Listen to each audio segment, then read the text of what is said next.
Dos direitos e garantias fundamentais. Direitos e garantias fundamentais são prerrogativas e instituições que o direito positivo concretiza em garantias para uma convivência digna, livre e igual de todas as pessoas. São considerados fundamentais, pois referem-se a situações jurídicas sem as quais o ser humano não se realiza, não convive ou nem mesmo sobrevive. É o direito inerente à personalidade humana. Dos direitos e deveres individuais e coletivos. Direitos individuais são aqueles direitos que reconhecem autonomia aos particulares, garantindo iniciativa e independência aos indivíduos, diante dos demais membros da sociedade política e do próprio Estado. São direitos fundamentais do homem indivíduo. Estão expressos ou subentendidos no artigo 5º da Constituição Federal. Como exemplo de direitos individuais, nós temos a inviolabilidade do direito à vida, à liberdade, à igualdade, etc. Direitos coletivos. São aqueles direitos fundamentais do homem, membro de uma coletividade. Como exemplo, temos os direitos à liberdade de reunião e de associação, o direito à informação, etc. Deveres individuais e coletivos. Uma Constituição não tem de relacionar deveres, paralelamente à Declaração de Direitos.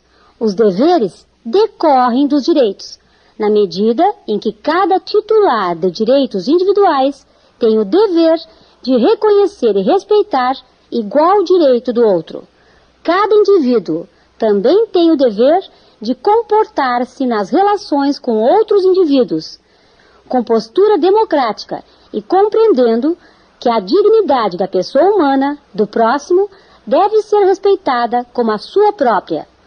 Os deveres que decorrem dos incisos do artigo 5º dirigem-se aos indivíduos em particular, mas dirigem-se mais ainda ao poder público e aos seus agentes de qualquer nível. A inviolabilidade dos direitos assegurados impõe deveres a todos, mas especialmente às autoridades e detentores de poder. Aí se incluem como exemplos o dever de propiciar ampla defesa aos acusados, o dever de só prender alguém por ordem escrita de autoridade competente, salvo nos casos de transgressões militares e de crimes militares, etc. Dos direitos e deveres individuais e coletivos. Artigo 5º. Todos são iguais perante a lei, sem distinção de qualquer natureza, garantindo-se aos brasileiros e aos estrangeiros residentes no país a inviolabilidade do direito à vida, à liberdade, à igualdade, à segurança e à propriedade nos termos seguintes. Todos são iguais perante a lei, sem distinção de qualquer natureza. Corresponde à consagração do princípio da isonomia, ou igualdade. O tratamento igualitário deve ser observado na própria lei, ou seja, o texto legal deve garantir tratamento isonômico para todos. Além da necessidade de igualdade na lei, há também a obrigatoriedade da isonomia perante a lei, que significa o mesmo tratamento legal para todos. O princípio da isonomia não admite exceções, porém, é preciso entendê-la sempre juntamente com a finalidade e discriminação. Exemplo: um concurso de ingresso para a polícia feminina só admite inscrições de mulheres. No exemplo, não há que se falar em contrariedade ao princípio constitucional, já que a finalidade do concurso é o preenchimento de vagas na polícia feminina e, portanto, a discriminação quanto ao sexo é necessária. As garantias constitucionais também alcançam os estrangeiros não residentes no Brasil, desde que estejam sujeitos à ordem jurídica do país, ou seja, garante os estrangeiros no limite de sua soberania, pois O contrário levaria a uma situação absurda, dando-nos razão até para pensar que o estrangeiro não residente no Brasil, como por exemplo um turista ou um empresário, poderia ser morto ou assaltado à vontade que nem estávamos aí, o que é um absurdo. Na verdade, a expressão estrangeiros residentes deve ser interpretada no sentido de abranger todo e qualquer estrangeiro, porque o princípio da isonomia garante isso expressamente, sem distinção de qualquer natureza. No caso de um estrangeiro em férias ser preso ilegalmente, tal prisão ilegal será passível de correção através de habeas corpus.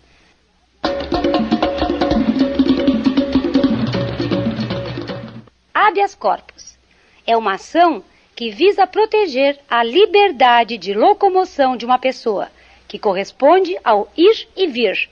É uma garantia de liberdade da pessoa física. O direito à vida se projeta em 3 níveis: direito de não ser morto, direito à sobrevivência e direito a tratamento digno. A liberdade humana, garantida na Constituição, deve ser compreendida como ampla, abrangendo, dentre outros aspectos, a liberdade física, de consciência, de expressão, de associação e de exercício da profissão. Direito à segurança.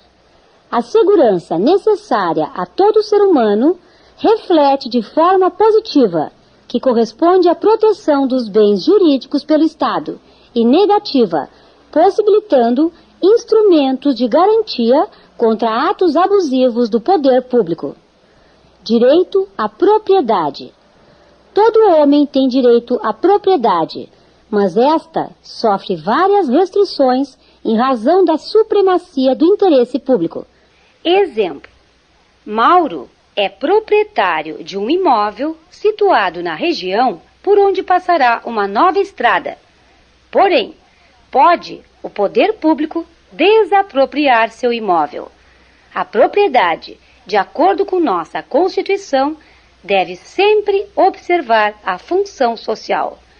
Isto vocês podem observar no artigo 5º, inciso 23. Homens e mulheres são iguais em direitos e obrigações nos termos desta Constituição.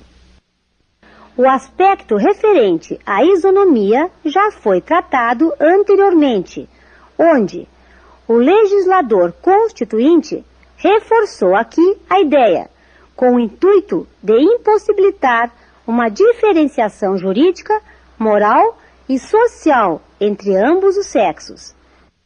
Ninguém será obrigado a fazer ou deixar de fazer alguma coisa senão em virtude de lei.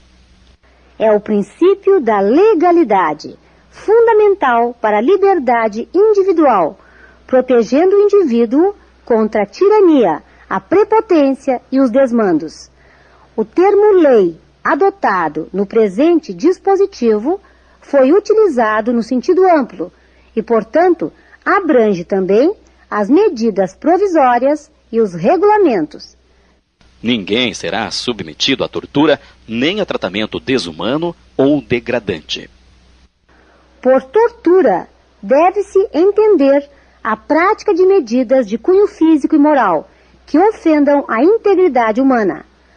O tratamento desumano ou degradante proibido pela Constituição, num primeiro momento, diz respeito à aplicação de penas, que deve ser efetivada em consonância com o texto maior. É livre a manifestação do pensamento, sendo vedado o anonimato. O pensamento, enquanto não exteriorizado, é indevassável. Porém, uma vez manifesto, pode sofrer restrições. A proibição do anonimato possibilita a identificação do responsável pelas opiniões emitidas. É assegurado o direito de resposta proporcional ao agravo, além da indenização por dano material, moral ou à imagem. Este inciso possibilita a defesa contra qualquer imputação feita de modo ofensivo ou prejudicial, não isentando, porém, o responsável das consequências de seu ato. O direito de resposta há que ser concedido, mas de forma a não gerar novo direito de resposta. É inviolável a liberdade de consciência e de crença, sendo assegurado livre exercício dos cultos religiosos e garantida, na forma da lei, a proteção aos locais de culto e suas liturgias. A liberdade de consciência, inserida no contexto da liberdade de opinião, tem por objeto a moral e a religião. A liberdade de consciência e crença são distintas, pois uma consciência livre pode não ter crença alguma ou aderir a valores morais e espirituais que não são religiosos. Embora o texto constitucional não restrinja a necessidade da observância da ordem e dos bons costumes. É assegurada, nos termos da lei, a prestação de assistência religiosa nas entidades civis e militares de internação coletiva. Permite a Constituição que nas entidades de internação coletiva civis, como hospitais, presídios e asilos, e militares, como quartéis, as pessoas tenham o direito de receber a assistência religiosa, sendo o poder público obrigado a permitir que isso aconteça. Porém, essa assistência será regulamentada através de lei ordinária, impedindo abusos ou inconveniências à organização do estabelecimento. Ninguém será privado de direitos por motivo de crença religiosa ou de convicção filosófica ou política, salvo se as invocar para eximir-se de obrigação legal a todos imposta e recusar-se a cumprir prestação alternativa fixada em lei. A Constituição dá direito à liberdade de consciência e de crença, não podendo haver punição de qualquer tipo para a pessoa que exerce um direito constitucional. Todavia, há a possibilidade de ocorrer a privação de direitos se a pessoa, baseada em uma das liberdades citadas, recusar-se a cumprir obrigação legal a todos imposta, e também recusar-se a cumprir uma obrigação que será fixada como alternativa por não querer cumprir a obrigação legal. Por exemplo, é muito comum ouvirmos: minha religião não permite que eu beba. Minha religião não permite que eu trabalhe nos sábados. Até aí tudo bem.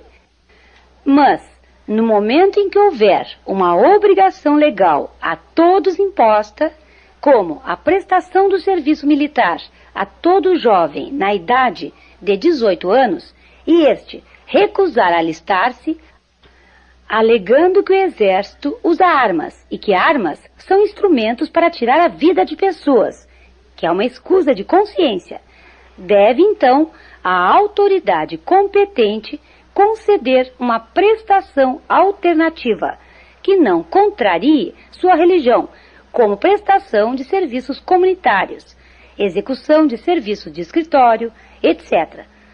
Caso não faça, aí sim, perderá seus direitos políticos e deixará de ser cidadão. Isto é, não poderá mais votar ou se candidatar a uma eleição. Atenção! Só se pode alegar escusa de consciência quando a obrigação legal a todos imposta permite uma prestação alternativa. Caso contrário, ela não poderá ser alegada. Por exemplo, quem presencia um crime não pode dizer ao delegado ou ao juiz que não pôde testemunhar por razões de consciência, pois não há ato que substitua o depoimento dessa pessoa e, portanto, não há prestação alternativa que possa ser aplicada. Não depôs, portanto, perderá seus direitos políticos.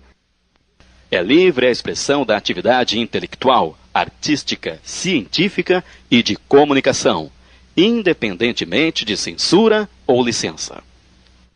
Censura é todo procedimento através do qual os poderes públicos visam impedir a circulação de certas ideias. Licença é o pedido necessário para a publicação de jornais e periódicos. Ambos são proibidos constitucionalmente. No entanto, pode o Estado exercer certo controle sobre as atividades intelectual, artística, dentre outras, em nome da moral e dos bons costumes. Não pode mais o poder público controlar a produção de filmes, peças de teatro, livros, músicas, artes plásticas, textos em jornais e dos próprios jornais, livros e revistas, pois a regra constitucional é a da liberdade de expressão. Expressamente se diz que não poderá haver censura ou licença. O máximo que a Constituição permite é a classificação para efeito indicativo, mas ela terá por objeto informar aos pais ou responsável, por exemplo, a que público e idade é adequado tal filme, aconselhando sobre isso e não proibindo. As proibições que se tem visto sobre músicas e livros, por exemplo, são claras manifestações inconstitucionais de censura prévia. São invioláveis a intimidade, a vida privada, a honra e a imagem das pessoas, assegurado o direito à indenização pelo dano material ou moral decorrente de sua violação. Este inciso assegura a possibilidade que tem cada indivíduo de não permitir a intromissão de estranhos em sua intimidade e privacidade. A casa é asilo inviolável do indivíduo, ninguém nela podendo penetrar sem consentimento do morador, salvo em caso de flagrante delito ou desastre, ou para prestar socorro, ou, durante o dia, por determinação judicial. O dispositivo ora exposto prevê situações distintas, se durante o dia ou se à noite. A noite deve ser compreendida pelo período em que não há luz do sol. Durante esse período, é possível penetrar em qualquer casa sem consentimento do morador, desde que haja situação de flagrante delito, como crime, contravenção, esteja ocorrendo desastre, como por exemplo no caso de um incêndio, ou haja necessidade de socorro. Já durante o dia, além das hipóteses em que é permitida a penetração na casa sem o consentimento do morador, é também possível fazê-lo em qualquer situação, desde que por determinação judicial. É inviolável o sigilo da correspondência e das comunicações telegráficas, de dados e das comunicações telefônicas, salvo, no último caso, por ordem judicial, nas hipóteses e na forma em que a lei estabelecer para fins de investigação criminal ou instrução processual penal. O princípio da inviolabilidade das comunicações é absoluto, consagrando apenas uma exceção, no tocante às comunicações telefônicas, em casos de investigação criminal e com autorização de um juiz. É livre o exercício de qualquer trabalho, ofício ou profissão, atendidas as qualificações profissionais que a lei estabelecer. O inciso objeto de estudo visa garantir o exercício a título profissional de qualquer atividade, desde que não criminosa. Exemplo: a Constituição não assegura o roubo, mas garante a atividade do vendedor. O próprio texto constitucional limita o livre exercício do trabalho, ofício ou profissão, quando determina o atendimento das qualificações exigidas por lei. Na verdade, significa que se uma atividade implicar conhecimentos técnicos científicos regulamentados, só deve ser tal atividade exercida por aqueles que os têm. Exemplo: o exercício da medicina só é permitido aos médicos. É assegurado a todos o acesso à informação e resguardado o sigilo da fonte, quando necessário, ao exercício profissional. O direito de informar-se não goza de amplitude. O sigilo da fonte é respeitado para que se possa exercer plenamente a profissão. Exemplo: o jornalista não está obrigado a dizer onde obteve uma certa notícia, pois, se o fizesse, estaria sofrendo restrição em sua profissão. É livre a locomoção no território nacional em tempo de paz, podendo qualquer pessoa, nos termos da lei, nele entrar, permanecer ou dele sair com seus bens. A liberdade de ir e vir em território nacional em tempo de paz se estende aos brasileiros e estrangeiros aqui residentes ou não. Também a livre locomoção diz respeito aos bens pertencentes às pessoas. Em tempo de guerra, o poder público restringe o direito de locomoção e pode impedir a entrada e saída de pessoas do território nacional. Todos podem reunir-se pacificamente, sem armas, em locais abertos ao público, independentemente de autorização, desde que não frustrem outra opinião anteriormente convocada para o mesmo local, sendo apenas exigido prévio aviso à autoridade competente.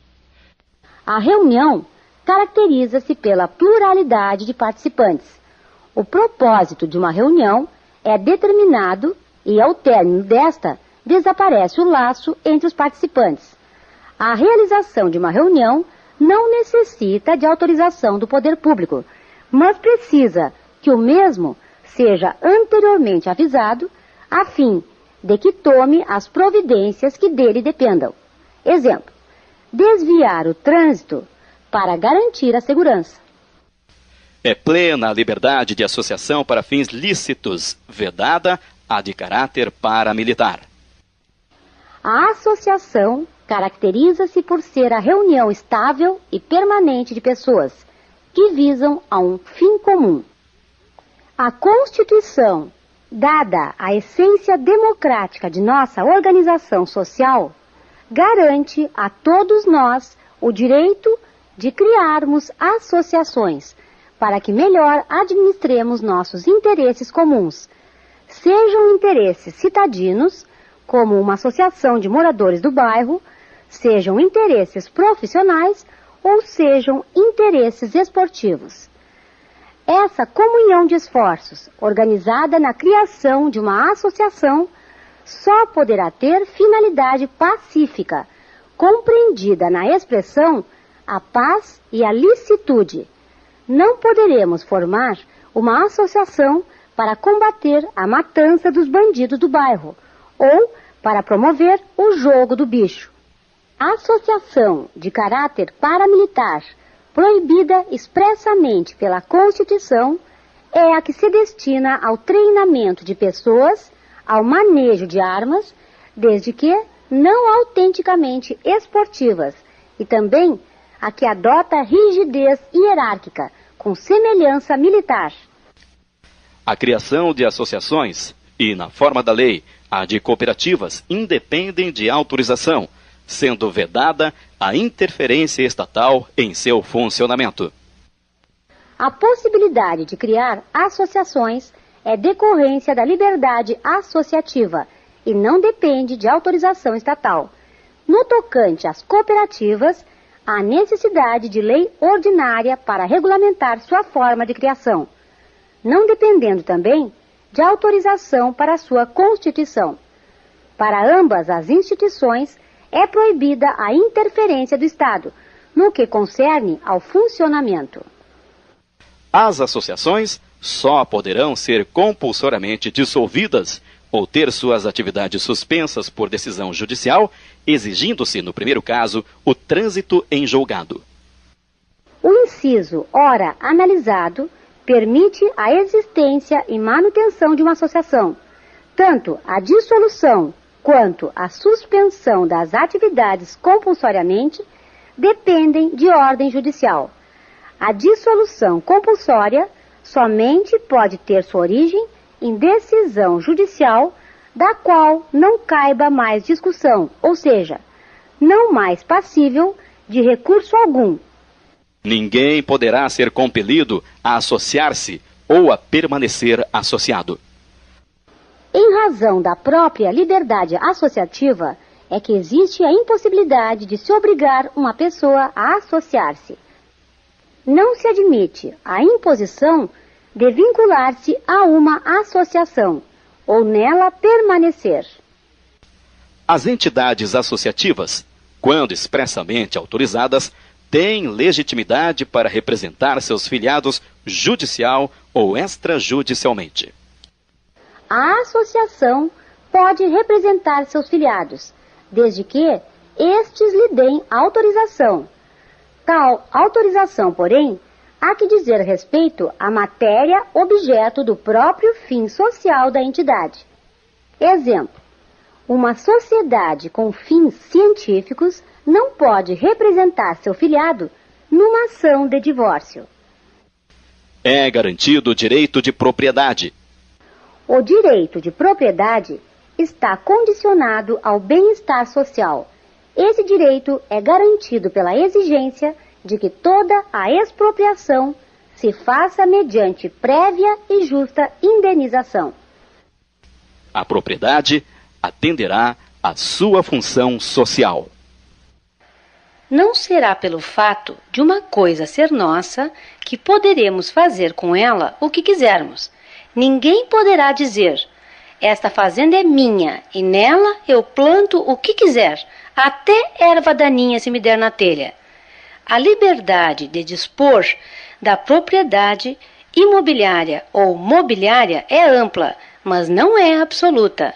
É ampla porque poderemos fazer com a propriedade o que nos der na telha, mas é relativa porque, em nossa telha, só pode dar aquilo que for do interesse social.